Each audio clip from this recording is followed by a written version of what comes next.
नमस्कार दोस्तों, स्वागत है आपका अपने YouTube channel bio hub by Virendra sir पर। दोस्तों, कल हमने 8वें लेसन का मैग्नीशियम तक का अध्ययन कर लिया था। 17 अनिवार्य तत्वों में से 8 अनिवार्य तत्व हमने पढ़ लिए थे।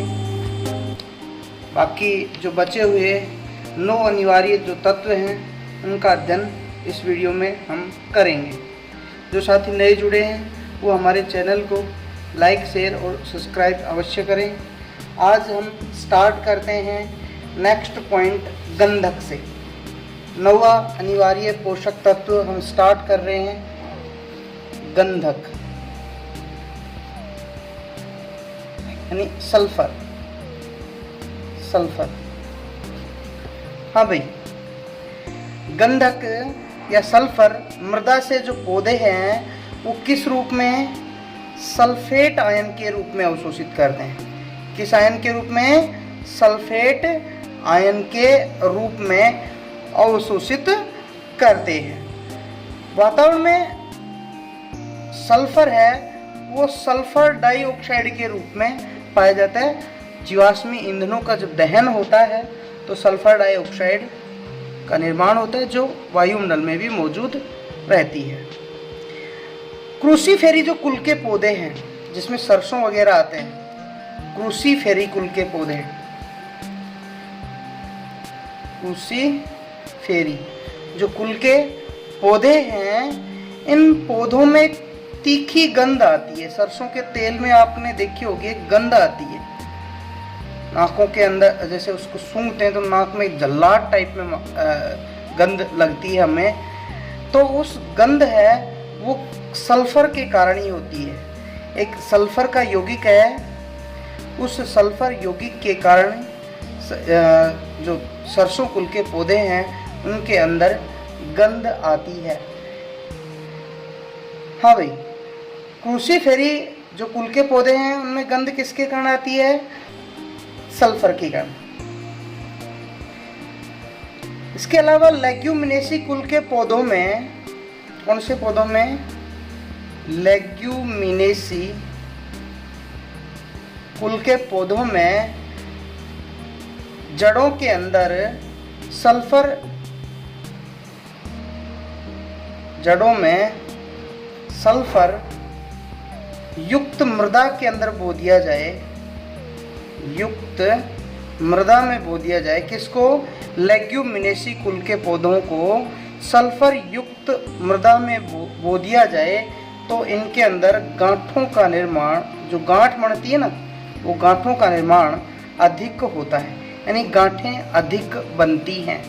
गांठों का निर्माण, या हम कह दें कि जो मूल गुलिकाएं बनती हैं, मूल ग्रंथियां जो बनती हैं वो अधिक बनती हैं। अब इसकी न्यूनता के लक्षण,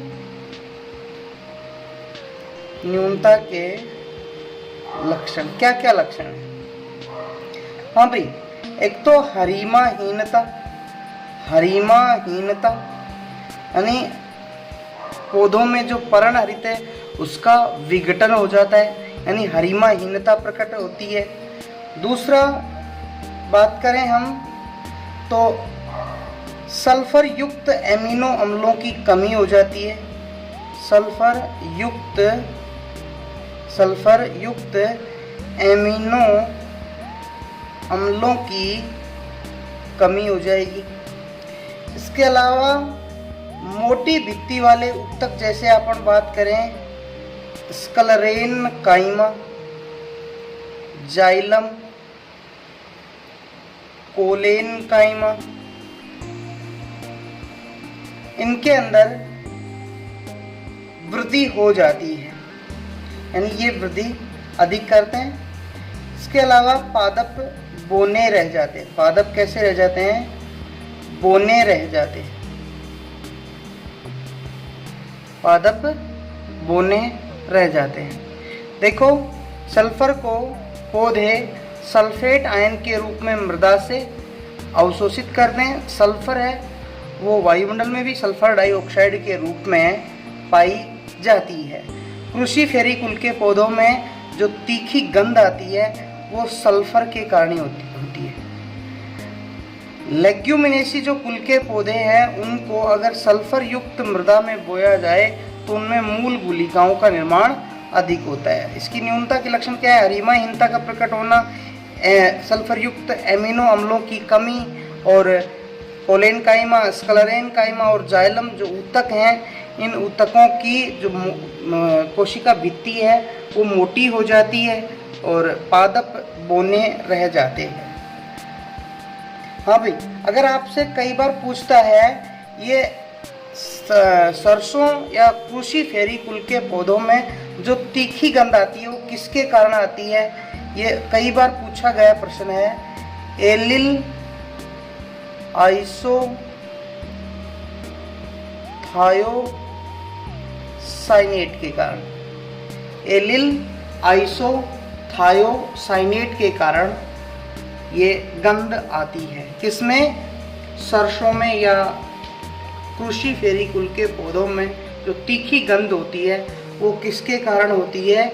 एलिल आइसोथायोसाइनेट के कारण। जैसे मूली या राई की बात करें, इनके अंदर जो गंध आती है वो एलिल आइसोथायोसाइनेट के कारण आती है। हमारा अगला पॉइंट आता है फेरस या लोहा, Fe। हाँ भाई, पौधे इसे मृदा से फेरिक आयन के रूप में अवशोषित करते हैं। मृदा में किस रूप से अवशोषित करते हैं? फेरिक आयन के रूप में। फेरिक आयन के रूप में पौधे इसे मृदा से अवशोषित करते हैं। लेकिन इसका उपापचयी क्रियाओं में उपयोग, उपापचयी क्रियाओं में उपयोग किस रूप में होता है? फेरस आयनों के रूप में। किस रूप में होता है? फेरस आयन के रूप में काम में लिया जाता है। यह कोशिका विभाजन, श्वसन और ईटीएस में अहम भूमिका निभाता है। कौन? फेरस। इसकी न्यूनता के लक्षण देखें तो तरुण पत्तियों में, कौन सी पत्तियों में? नई पत्तियों में, तरुण पत्तियों में हरिमाहीनता, यानी तरुण पत्तियों का पर्णहरित वो विघटित हो जाता है। दूसरा बिंदु इसकी बात करें तो प्रकाश संश्लेषण यानी फोटोसिंथेसिस, श्वसन, प्रोटीन संश्लेषण, प्रोटीन संश्लेषण क्रिया क्या हो जाती हैं? अवरुद्ध हो जाती हैं, रुक जाती हैं, अवरुद्ध हो जाती हैं। कोशिका विभाजन रुक जाता है, कोशिका विभाजन है वो रुक जाता है। पादपों की वृद्धि है, वृद्धि मंद हो जाती है, मंद हो जाती है। पादपों की वृद्धि है वो क्या हो जाती है? मंद हो जाती है। हाँ भाई, ये फेरस का था। अब हम नेक्स्ट देखते हैं अगला बिंदु, मैग्नीज। 11वां मैग्नीज यानी Mn। पौधे मैग्नीज को किस रूप में? मैग्नीज डाइऑक्साइड के रूप में। ये पौधे मैग्नीज को मृदा से किस रूप में? Mn2+ के रूप में अवशोषित करते हैं। पौधे मैग्नीज को मृदा से मैग्नीज आयन के रूप में अवशोषित करते हैं। यह मृदा में मैग्नीज डाइऑक्साइड के रूप में पाया जाता है, रूप में पाया जाता है। यानी ये पाया तो जाता है मैग्नीज डाइऑक्साइड के रूप में, और पौधे इसे अवशोषित किस रूप में करते हैं? मैग्नीज आयन के रूप में अवशोषित करते हैं। यह प्रकाश संश्लेषण, श्वसन, नाइट्रोजन उपापचय करने वाले एंजाइमों को सक्रिय करता है। यानी ये एंजाइमों को क्या करता है? सक्रिय करता है। तथा क्लोरोफिल निर्माण में भूमिका निभाता है, या क्लोरोफिल के निर्माण में अहम भूमिका निभाता है। कौन? मैग्नीज।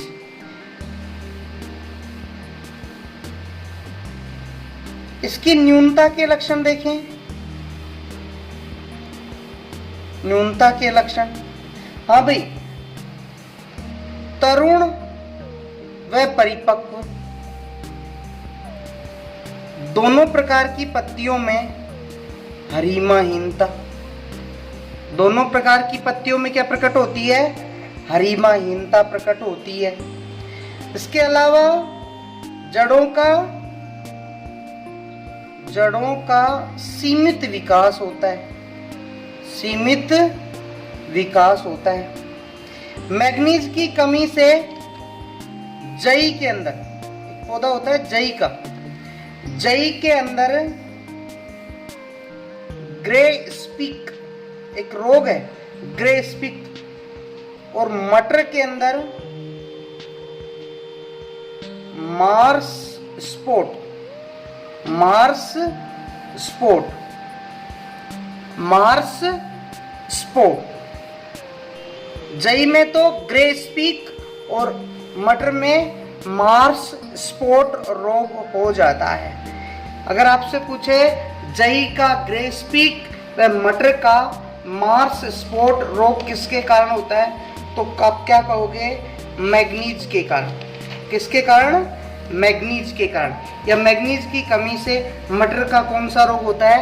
Mars spot. जई का कौन सा होता है? Grey speak. अगला देखें, बोरोन। बोरोन, हाँ भाई, मृदा में बोरेट आयन के रूप में पौधे अवशोषित करते हैं। मृदा से बोरोन को पौधे किस रूप में? बोरेट आयन के रूप में। किसके रूप में? बोरेट आयन के रूप में अवशोषित करते हैं। बोरेट आयन का सूत्र होता है BO4 3- और एक होता है B4O7 2-। ये दो रूपों में पाया जाता है। मृदा से पौधे बोरोन को बोरेट आयन के रूप में अवशोषित करते हैं।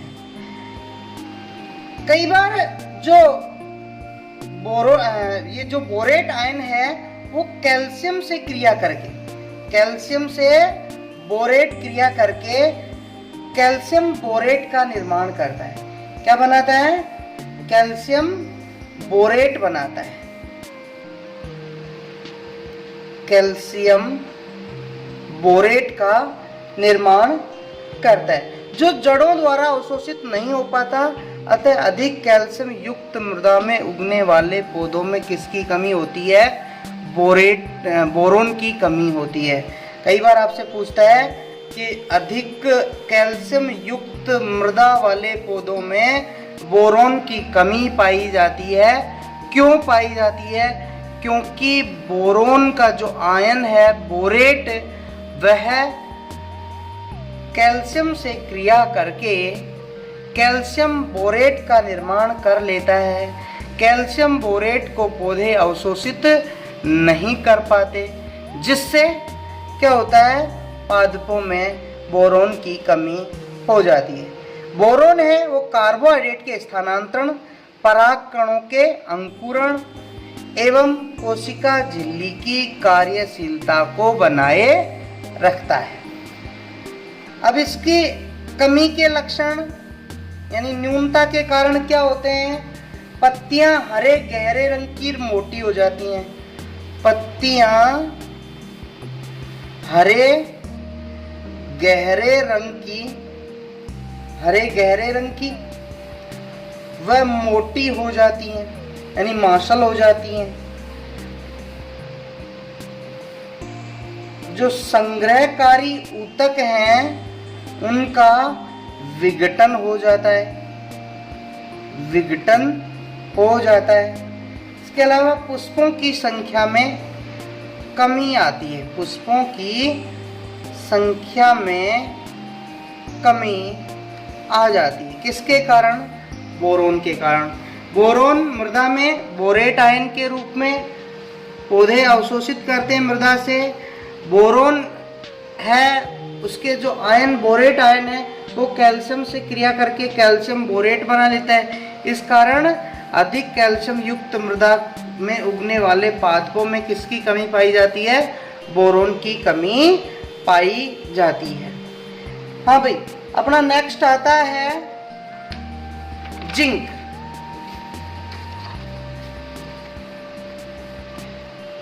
तेरहवा अनिवार्य पोषक तत्व पढ़ रहे हैं अपन, जिंक, Zn। हाँ भाई, यह मृदा से पौधे किस रूप में अवशोषित करते हैं इसको?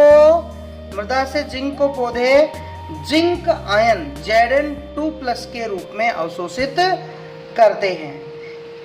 यह अनेक एंजाइमों का घटक है। बहुत से एंजाइम हैं वो इसके द्वारा मिलकर बनते हैं और फास्फोरस के अवशोषण में भी यह सहायक होता है। इसके अलावा IAA एक हार्मोन है, IA, इंडोल एसिटिक एसिड। कौन सा? इंडोल एसिटिक एसिड के संश्लेषण में भी ये काम आता है। कौन? जिंक। अब इसकी न्यूनता के क्या क्या लक्षण है? न्यूनता के लक्षण देखो। पत्तियां श्वेत, पत्तियों में श्वेत ऊतक क्षयी धब्बे बन जाते हैं, यानी जगह जगह पे धब्बे बन जाएंगे श्वेत रंग के। दूसरा, पौधे कैसे रह जाते हैं? पौधे बोने रह जाते हैं, यानी उनका आकार, साइज है या हाइट है वो नहीं बढ़ पाती है। पत्तियों का आकार छोटा, यानी पत्ती छोटी और विकृत होती है। विकृत पत्ती होती है। विकृत का मतलब उसका जो आकार, वास्तविक आकार से वो मुड़ जाती है। तो पत्तियां आकार में छोटी और विकृत होती है।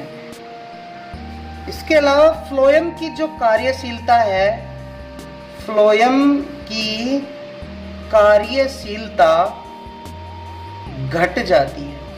फ्लोएम की कार्यशीलता घट जाती है। फ्लोएम क्या काम करता है भाई? पत्तियों द्वारा बनाए गए भोजन को पौधे के विभिन्न भागों में पहुंचाने का काम करता है। तो पत्तियों द्वारा बनाया गया भोजन है वो पौधे के विभिन्न भागों में नहीं पहुंच पाता है।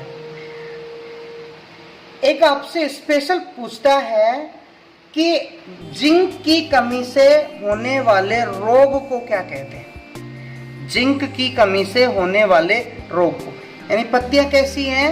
छोटी। तो स्पेशली जिंक की कमी से, अगर आपसे कोई पूछे जिंक की कमी से होने वाले रोग को क्या कहते हैं, तो आप कहोगे लघुपर्ण या लिटिल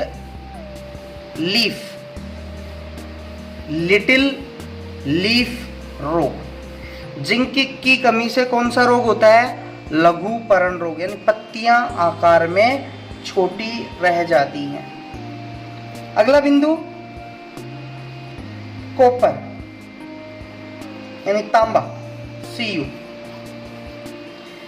कॉपर को पौधे क्यूप्रस व क्यूप्रिक, दो आयन है कॉपर के, क्यूप्रिक Cu2+ और क्यूप्रस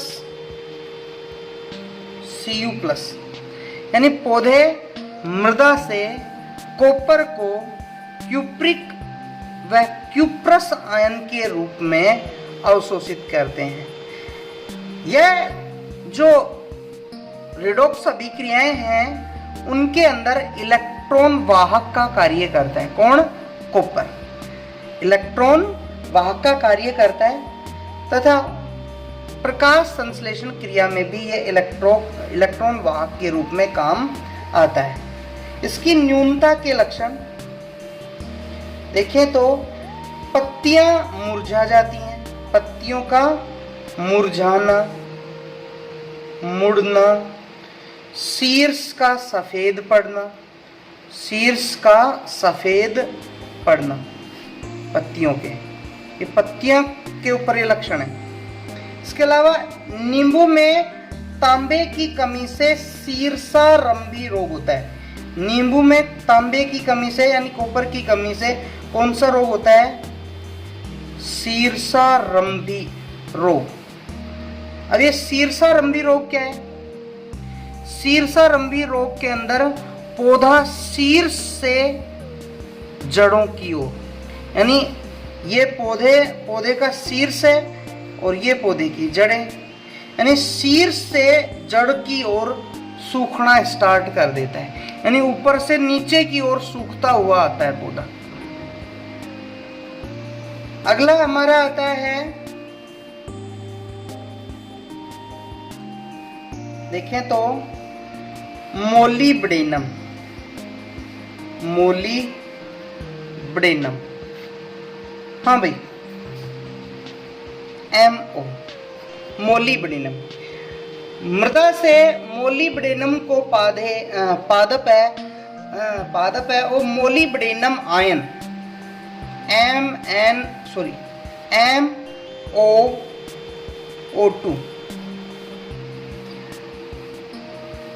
मृदा से पौधे मोलिब्डेनम को मोलिब्डेनम ऑक्साइड के रूप में, ये क्या हो गया? मोलिब्डेनम का मोलिब्डेनम ऑक्साइड के रूप में अवशोषित करते हैं।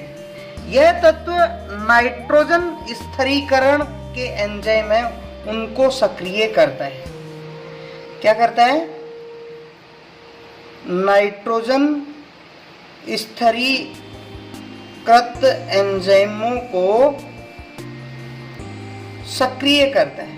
पौधे मोलिब्डेनम को मोलिब्डेनम ऑक्साइड के रूप में मृदा से अवशोषित करते हैं। यह नाइट्रोजन स्थिरीकृत करने वाले एंजाइमों को सक्रिय करता है। अब इसकी न्यूनता के क्या क्या लक्षण हैं? क्या क्या देखो, पहला इसका लक्षण है कि इसकी कमी से पौधों की निचली पत्ती, यानी पौधे की निचली पत्तियां कैसी हो जाती हैं? कुबुरण हो जाती हैं। कुबुरण का मतलब है उनका जो रंग है ना, वो बहुत भद्दा टाइप में हो जाता है। उनका रंग है वो कुबुरण हो जाता है। इसके अलावा हरिमाहीनता उत्पन्न होती है। हरिमाहीनता यानी पर्णहरित का विघटन हो जाता है। अगर आपसे स्पेशली पूछे कि फूल गोभी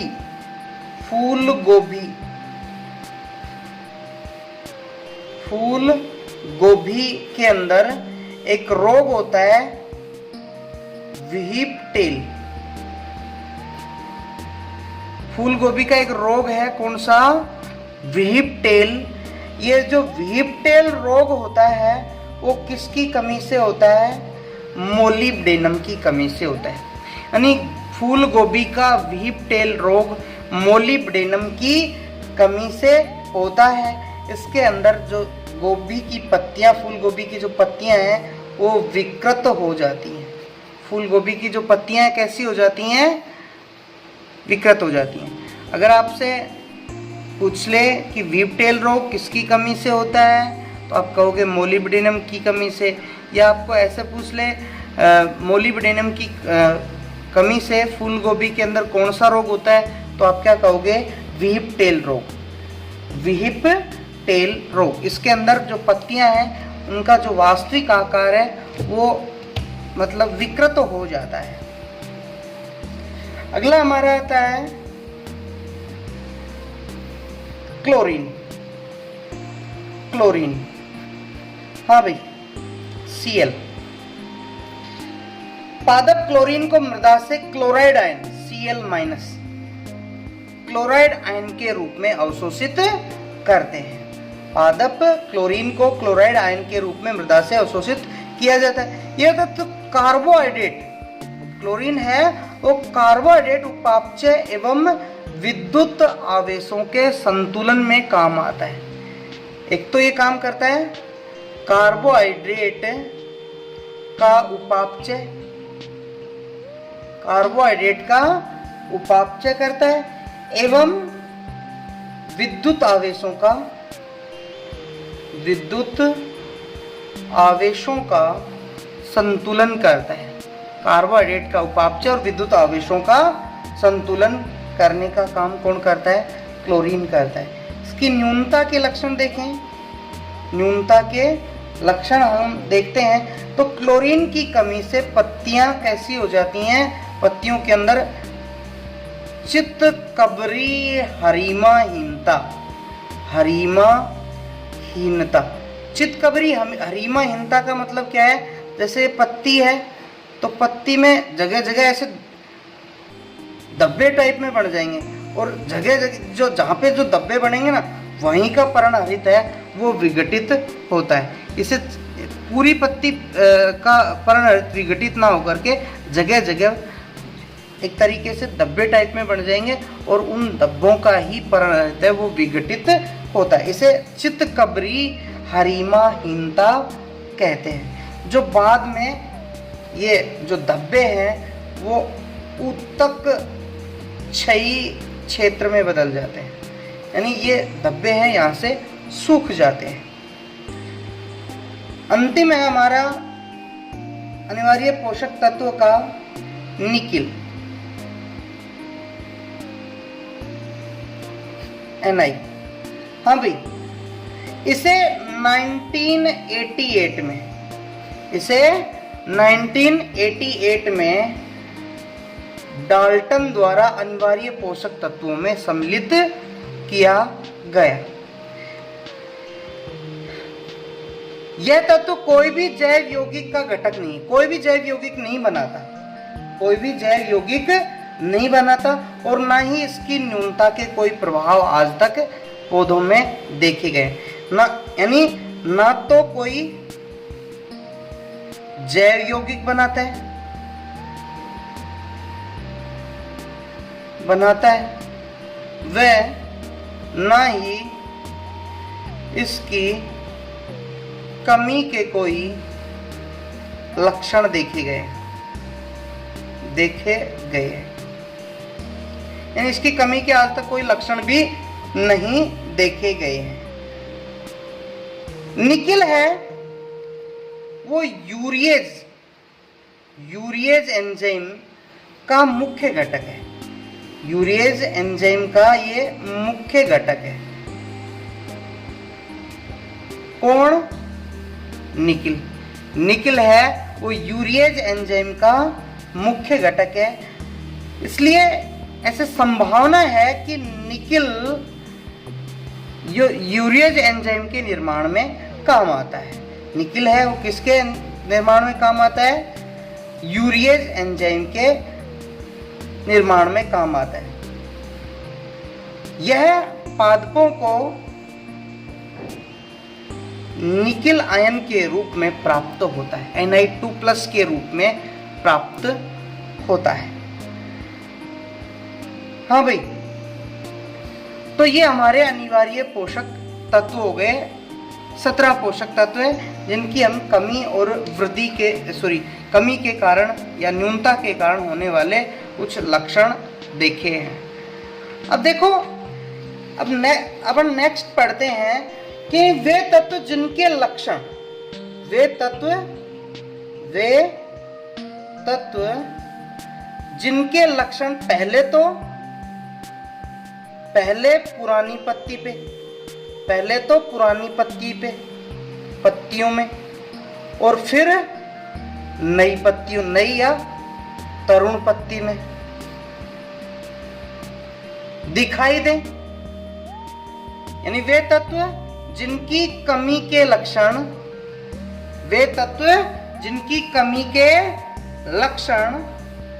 पहले तो पुरानी पत्तियों में दिखाई दें और बाद में नई पत्तियों के अंदर या तरुण पत्तियों में दिखाई दें, तो ऐसे तत्वों को संचरणशील तत्व कहते हैं। कैसे तत्व कहेंगे? संचरणशील तत्व कहेंगे। यानी वे तत्व जिनकी कमी के लक्षण पहले तो पुरानी पत्तियों में और बाद में नई पत्तियों में या तरुण पत्तियों में दिखाई दे, तो ऐसे तत्वों को संचरणशील तत्व कहते हैं। ठीक इसी प्रकार वे तत्व जिनकी कमी के लक्षण पहले तरुण पत्तियों में और फिर पुरानी पत्तियों में, फिर किसमें? पुरानी पत्तियों में। पहले तो नई पत्तियों में दिखाई दे और फिर बाद में पुरानी पत्तियों में दिखाई दे, ऐसे तत्वों को असंचरणशील तत्व कहते हैं।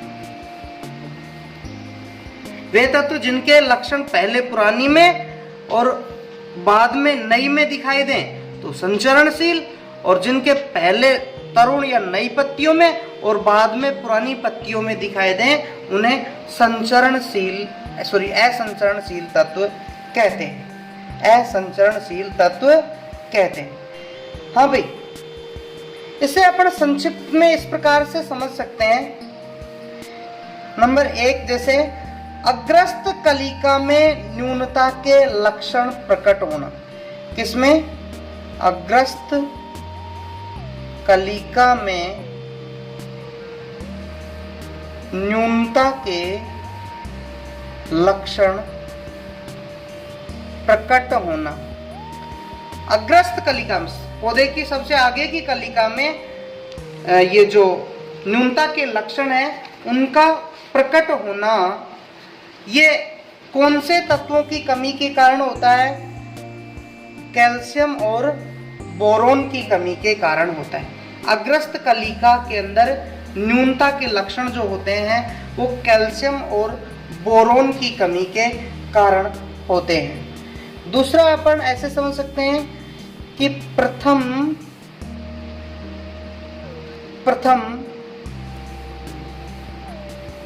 तरुण पत्तियों में लक्षण पहले है, वो तरुण पत्तियों में लक्षण पहले तरुण पत्तियों में लक्षण आते हैं, उनको अपन क्या कहते हैं? असंचरणशील तत्व। असंचरणशील तत्व, पहले जो लक्षण तरुण पत्तियों में दिखाई देते हैं उनको अपन क्या कहते हैं? असंचरणशील तत्व। और असंचरणशील तत्व है कॉपर है, सल्फर है, फेरस है और मैग्नीज है। Copper, sulphur, ferrous, manganese. प्रथम पुरानी पत्तियों में लक्षणों का प्रकट होना। पहले पुरानी पत्ती में, तो उसको अपन ने क्या कहा है? संचरणशील। उन तत्वों को क्या कहते हैं? संचय। प्रथम पुरानी पत्तियों के अंदर लक्षण क्या कहलाते हैं? संचरणशील तत्व। और संचरणशील तत्व कौन कौन से? नाइट्रोजन है, फास्फोरस, पोटेशियम, मैग्नीशियम, जिंक और मोलिब्डेनम। आज का हमारा टॉपिक यहीं पे समाप्त होता है। जो साथी नए जुड़े हैं उनसे पुनः निवेदन है कि वे हमारे YouTube channel bio by Virendra sir को लाइक, शेयर और सब्सक्राइब अवश्य करें। धन्यवाद।